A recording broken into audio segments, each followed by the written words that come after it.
আসসালামু আলাইকুম সুপ্রিয় দর্শক শ্রোতা মণ্ডলী, কেমন আছেন সবাই? দর্শক বন্ধুরা, আমি এই মুহূর্তে ধানের পাইকারি হাটে অবস্থান করতেছি।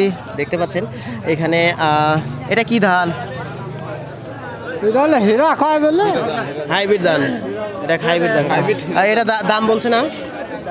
কত বলছে দাম? 830 কইছে, 850 কইছে, 850 পর্যন্ত বলছে না? কয় মন আনছেন?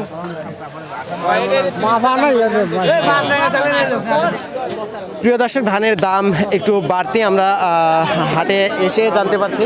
তো আসসালামু আলাইকুম কাকা, কি ধান কিনছেন? সুবা ধান বলে। ও আচ্ছা, কত করে কিনছেন? 1000 করে কিনছেন। কয় মন কিনছেন? 4 মন। তোমার দাম কি এরকমই যাচ্ছে? না, কম আছে। কম কত আছে? বেশি, 950। আপনি কি ধান নিয়ে আসছিলেন? ধান কিনলেন খাবার জন্য? কয় মন ধান কিনছেন? 2 মণ কিনছি। কি জাত ধান কিনছেন? ধান কিনছে 1040। 1040 বুঝলাম। এটা কোন জাতের ধান কিনছেন? এটা হলো 29। 1040। যাক, আমরা আজকের বাজার দরটা একটু বাড়তি পাচ্ছি দর্শক বন্ধুরা। তো আমরা আরো ধানের বাজার দর জানবো। এটা কি ধান? 88 কথা 88 কথা বলেন। আপনি কি কিনতে আসছেন? কিনতে রাইছে। কত দাম বলছেন? কত দাম কইতেছি তা দেয় না, কয় 10 টাকা কম দেন। আপনি কি ব্যাপারী না কি খাবার? কত বলছেন? কি করছেন কোন? কত কইছি কত? ওনা কয়া দিছি এটা কথা তো 10 টাকা। কত বলছেন বলেন, সেটা 20 টাকা কমলেন। ওই 20 টাকা করে কম। ওরে বাবারে, কি কত 20 টাকা কম? 1120 টাকা কম।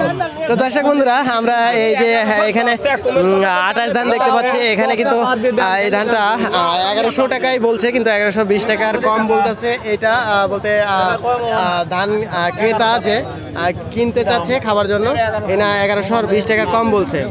এনা হলো বিক্রেতা। তো এনা 1100 টাকা দাম চেয়ে বসে আছে। তো আমরা অন্যান্য ধানগুলোর দাম জানবো, যেগুলো বাসমতি আছে, কাটারি আছে, মিনিকেট আছে, জিরা আছে, ওগুলোর দাম জানবো। তো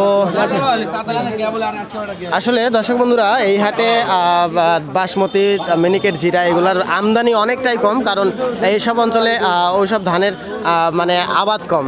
তো যাই হোক, আমরা আপনি ধান কিনতেছি। যাই হোক, আপনি মিনিকেট ধানের দাম বলেন। মিনিকেট ধান গেলে আপনি 1260-70। 1260 ধানের দাম বেশি। জিরা, কাটারি এগুলোর দাম? জিরা কাটারি ওই একই দাম। আর বাসমতি ধানের দাম? বাসমতি ধান আর নাই তো। নাই, না থাকুক, কিন্তু দামটা তো জানেন। দাম 1300 আছে। তাহলে মানে গত সপ্তাহের তুলনায় আজকে দাম বেশি। তো দর্শক বন্ধুরা, আমরা ব্যবসায়িক ভাইদের সাথে কথা বললাম। ধান ক্রেতা বিক্রেতা বলতে প্রান্তিক পর্যায়ে যে সমস্ত চাষি আছে তাদের সাথেও কথা বললাম। কথা বলে জানতে পারলাম সকল প্রকার ধানের বাজার দর সম্পর্কে। না, ঠিকই আছে ভাইজান, আপনি ন্যায্য বলছেন, ঠিক আছে। আমিও এসে এইগুলাই পাইছি।